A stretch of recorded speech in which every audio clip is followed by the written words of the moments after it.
قومی اسمبلی کب توڑی جائے، نگراں وزیر اعظم کس سے بنایا جائے، حکمران اتحاد کے بڑے سر جوڑ کر بیٹھ گئے۔ وزیر اعظم شہباز شریف سے سابق صدر آصف علی زرداری اور پیپلز پارٹی کے چیئرمین بلاول بھٹو کی ملاقات۔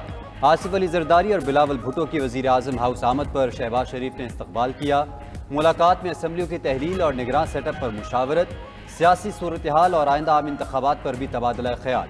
وفاقی وزراء اسحاق ڈار اور ایاز صادق بھی ملاقات میں شریک ہوئے۔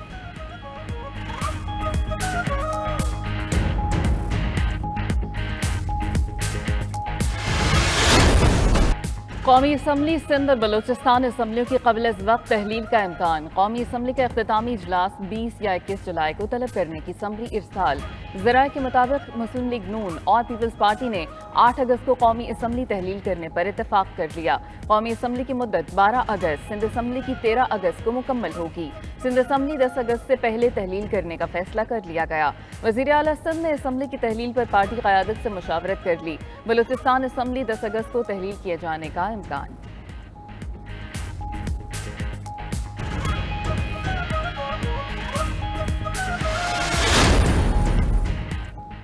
وزیر اطلاعات مریم اورنگزیب کہتی ہیں قومی اسمبلی کی تحلیل کی تاریخ پر ابھی فیصلہ نہیں ہوا، پی ڈی ایم اور اتحادی جماعتوں کی مشاورت سے تاریخ کا فیصلہ ہوگا۔ قومی اسمبلی کی تحلیل کی تاریخ کے فیصلے کا باضابطہ اعلان کیا جائے گا۔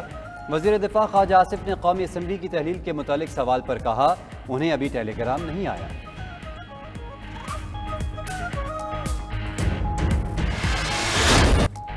سپریم کورٹ میں فوجی عدالتوں میں سویلینز کے ٹرائل کے خلاف کیس، چیف جسٹس نے وفاق کی درخواست پر فل کورٹ بنانے سے معذرت کر لی۔ ریمارکس دیے کہ چھٹیاں چل رہی ہیں، تمام جج دستیاب نہیں، 3 جج کیس سننے سے معذر بھی کر چکے۔ جسٹس عائشہ ملک نے ریمارکس دیے کہ حکومت نے خود بینچ کے ایک رکن پر اعتراض کیا، کیا فل کورٹ کا کہہ سکتی ہے؟ فوجی عدالتوں میں ٹرائلز کے خلاف درخواستوں پر مزید سماعت آج ہوگی۔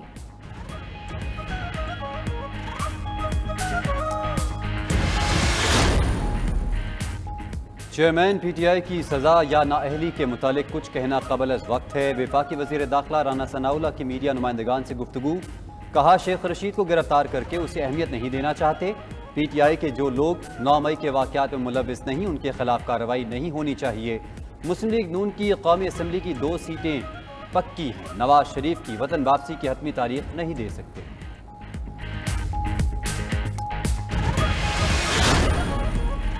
پاکستان میں مہنگائی کی شرح 25.9% رہنے کا امکان ہے۔ آئی ایم ایف کی رپورٹ، کہا کہ مالی سال 2023 میں پاکستان میں مہنگائی کی شرح 29.6% رہے گی۔ شرح نمو صرف 2.5% اور بے روزگاری 8% ہو سکتی ہے۔ مالیاتی خسارہ معیشت کا 7.5% رہنے کا امکان۔ معیشت میں قرضوں کا حجم 74.9% رہے گا۔ پاکستان کے زیر مبادلہ ذخائر 8.9 ارب ڈالر رہیں گے۔ پاکستان کو ٹیکس آمدن بڑھانے کے لیے سنجیدہ اقدامات کرنا ہوں گے۔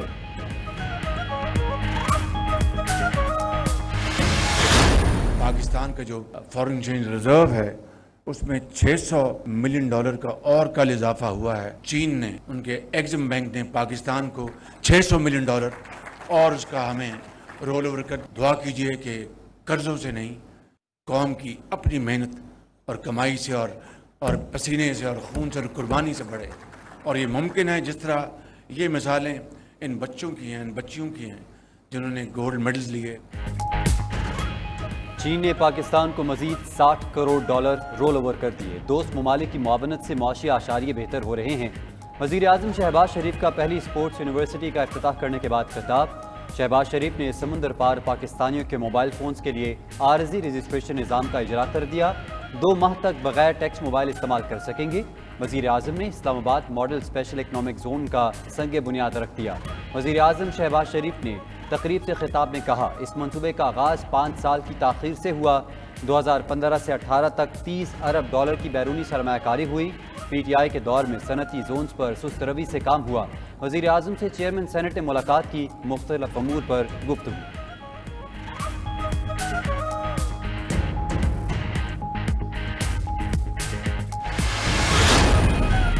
اتحادی حکومت نے ادھورے منصوبوں کی تکمیل کے لیے سخت محنت کی۔ وفاقی وزیر احسن اقبال کا تقریب سے خطاب، بولے کہ 2020 تک پاکستان نے 9 اکنامک زونز کی تکمیل کرنا تھی۔ بدقسمتی سے تبدیلی نے سب منصوبوں کو کٹہرے میں لا کھڑا کیا۔ پی ٹی آئی حکومت کی تمام توجہ سیاسی مخالفین کو جیل میں ڈالنے پر تھی۔ اکنامک زونز نہ بننے سے بیرونی سرمایہ کار دوسرے ممالک کا رخ کر گئے۔ احسن اقبال نے سی پیک سیمینار سے خطاب میں منصوبے کو گیم چینجر قرار دیا۔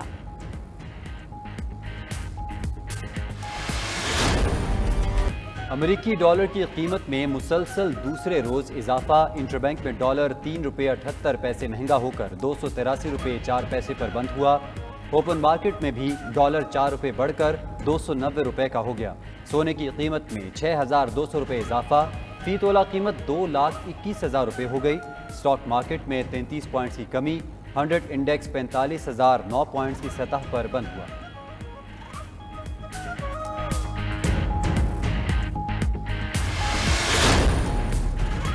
توشہ خانہ کیس قابل سماعت قرار دینے کے فیصلے کے خلاف اپیل سماعت کے لیے مقرر۔ اسلام آباد ہائی کورٹ کے چیف جسٹس عامر فاروق آج کیس سماعت کریں گے۔ چیئرمین پی ٹی آئی کی 6 مقدمات دوسری عدالت منتقلی کی درخواستیں بھی سماعت کے لیے مقرر۔ اسلام آباد ہائی کورٹ کے چیف جسٹس عامر فاروق سماعت کریں گے۔ اسلام آباد کی مقامی عدالت نے چیئرمین پی ٹی آئی کے خلاف دوران عدت نکاح کا کیس قابل سماعت قرار دے دیا۔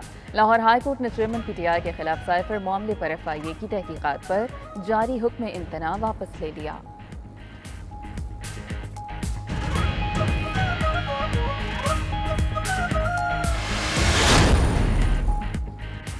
قومی اسمبلی کی کمیٹی برائے داخلہ کا اجلاس، فوجداری قوانین میں ترامیم کا بل پیش۔ بل کے مطابق کالا جادو اور اس کی سزا 6 ماہ سے 7 سال اور 2 لاکھ سے 10 لاکھ روپے جرمانے کی سفارش کی گئی۔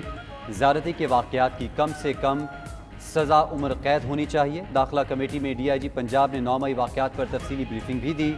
9 مئی کو 169 پولیس افسر زخمی ہوئے۔ آرمی کی 13 اور حکومت کی 19 عمارتوں پر حملہ کیا گیا۔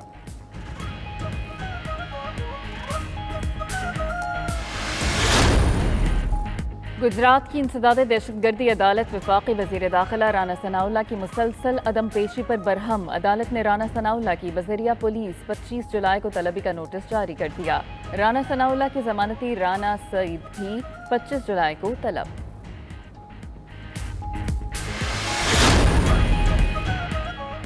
قومی اسمبلی میں اپوزیشن لیڈر راجہ ریاض کہتے ہیں الیکشن ہوتے نظر آ رہے ہیں، ملک کو منتخب حکومت کی ضرورت ہے، ملک کو بچانے کے لیے سب کو اکٹھا ہونا ہوگا، ملک دیوالیہ ہونے سے بچ گیا، اس موقع کا فائدہ اٹھانا ہوگا، فری اینڈ فیئر الیکشن کا تجربہ ہی کامیاب ہوگا، سلیکشن کے سارے تجربے ناکام ہو گئے، الیکشن میں دھاندلی سے ملک مزید کمزور ہوگا، ان کے گروپ کے سارے لوگ الیکٹیبلز ہیں، 21-22 لوگ اکٹھے فیصلہ کریں گے کہاں جانا ہے۔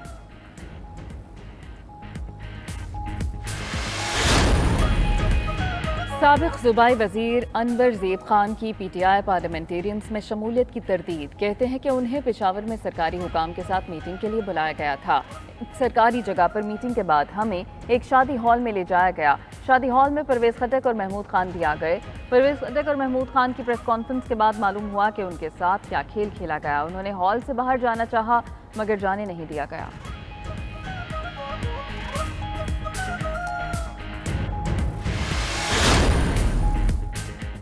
رہنما تحریک انصاف شاہ محمود قریشی کہتے ہیں P T I parliamentarians launch سے پہلے ہی فارغ ہو گئی، جو کچھ خیبر پختونخوا میں ہوا قیادت اس پر نوٹس لے گی، جس کی وجہ سے بہت سے اراکین نے اپنے ویڈیو بیانات دے کر لا تعلقی کا اعلان کر دیا۔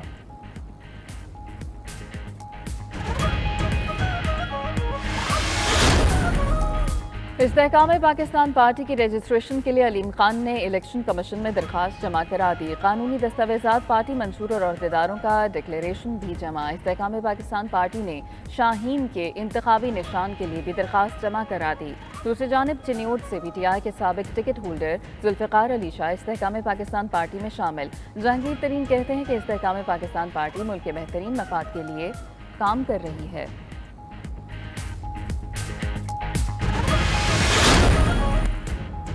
پاکستان میں چاند نظر نہیں آیا۔ محرم الحرام 1445 ہجری کا آغاز جمعرات کو ہوگا۔ عاشورہ محرم ہفتہ 29 جولائی کو ہوگا۔ مرکزی رؤیت ہلال کمیٹی کے اجلاس کے بعد چیئرمین مولانا عبدالخبیر آزاد کا اعلان۔ دوسری جانب سعودی عرب میں محرم الحرام کا چاند نظر آ گیا۔